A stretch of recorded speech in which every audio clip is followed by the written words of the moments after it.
इस क्वेश्चन में हमें एक मास है 2 kg का, जिसे हमने पॉइंट ए से पॉइंट बी पे बहुत ही स्लोली मूव कराया है through this curvature of the path.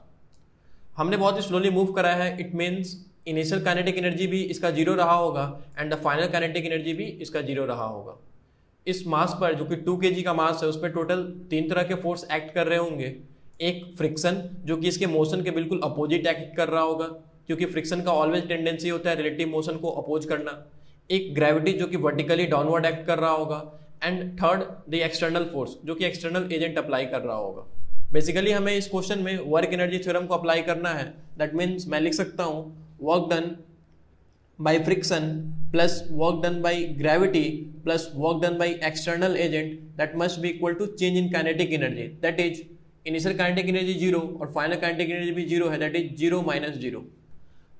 सबसे इंपॉर्टेंट पार्ट है वर्क डन बाय फ्रिक्शन को कैलकुलेट करना। तो इस वीडियो में आगे जाने से पहले जो बच्चे IIT जेईई और नीट की प्रिपरेशंस करते हैं और वो चाहते हैं मुझे कोटा की कोचिंग्स की मटेरियल्स चाहिए, जैसे कि वीडियो लेक्चर्स, उनके मॉड्यूल्स, उनके DPPs, तो आप हमारे टेलीग्राम चैनल पे आ सकते हो। वहाँ पे हम ये सब चीज़ें प्रोवाइड कराते हैं। पार्ट है वर्क डन बाय फ्रिक्शन को कैलकुलेट करना। तो मैं एक जनरल इंस्टेंट पे इसके डायग्राम को बनाया हूँ, जहाँ पे फ्रिक्शन जो है रिलेटिव मोशन के बिल्कुल अपोजिट एक्ट कर रहा है, दैट इज टेंजेंशियली बिल्कुल पीछे की ओर एक्ट कर रहा है, एंड डिस्प्लेसमेंट जो है dx वो ऊपर की ओर हो रहा है। सिंस हम ये देख सकते हैं फोर्स और ये डिस्प्लेसमेंट के बीच में आपस में 180 डिग्री का एंगल बन रहा है। तो अगर मैं ये छोटा सा वर्क डन कैलकुलेट करना चाहूँ dw, तो मैं लिख सकता हूँ that is dw equal to f dot dx। छोटे से डिस्प्लेसमेंट के लिए हमने एक छोटा सा वर्क कैलकुलेट किया। यहाँ पे आपस में 180 डिग्री का एंगल है, तो एक आगे में नेगेटिव साइन आ जाएगा, तो ये हमारा आ गया minus F R D x. ये हमारा छोटा सा dw वर्क डन है फ्रिक्शन के द्वारा। अगर मैं फ्रिक्शन की वैल्यू को लिखूं तो मैं लिख सकता हूं ऑब्वियसली यहाँ पे स्लिपिंग हो रहा है, तो वो अपना मैक्सिमम लिमिटिंग एक्ट कर रहा होगा, दैट इज मैं लिख सकता हूं minus mu m g cos theta into d x.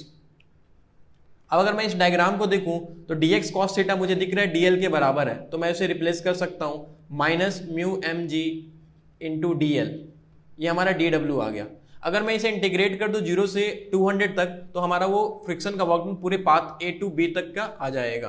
तो मैं वो लिख रहा हूं work done by friction equal to minus mu m g into 200, this is equal to minus 400 joule.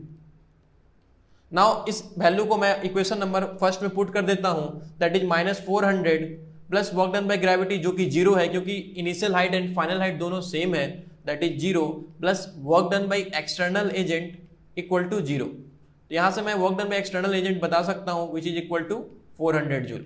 So 400 joule is the right answer for this particular question. Thank you.